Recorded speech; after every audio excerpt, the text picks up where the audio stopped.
एक बार की बात है। एक गांव में एक लड़का रहता था जिसका नाम था रोहन।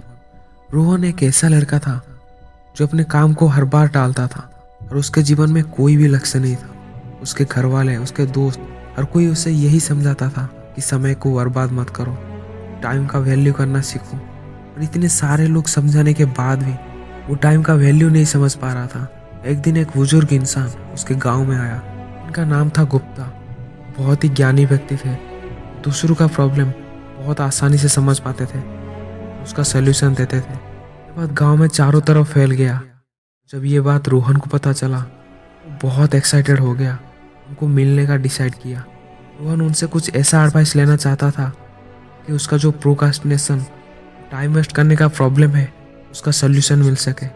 रोहन उस बुजुर्ग इंसान के पास गया और वो देखा कि वो एक बहुत बड़ा पेड़ के नीचे बैठे थे।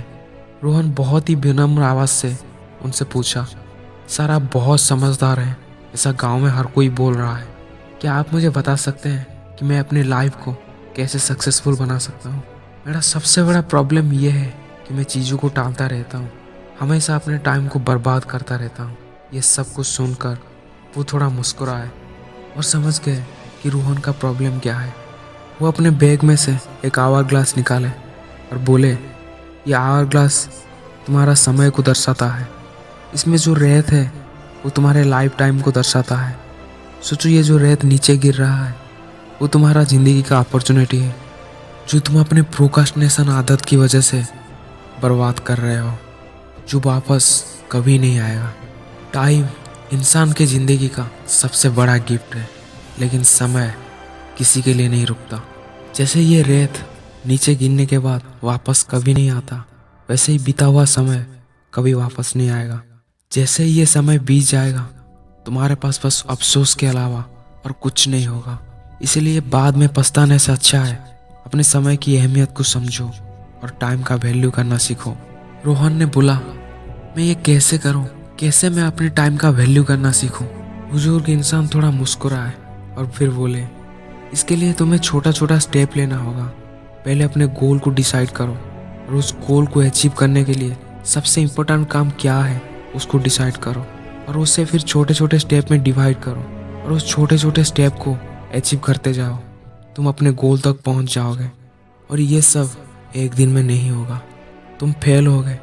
जब तुम पहली बार ट्राई करोगे तब फेल होगे, बार बार फेल होगे, लेकिन तुम्हें लगातार करना पड़ेगा, क्योंकि सक्सेस सिर्फ उसी को मिलता है जो समय का कदर करता है और कंसिस्टेंसी के साथ उसे बार बार लगातार प्रयत्न करता रहता है।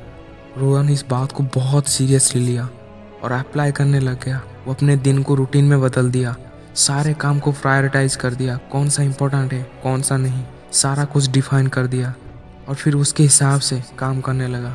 वो अपने काम पर बिना कोई डिस्ट्रैक्शन से फोकस करने लगा।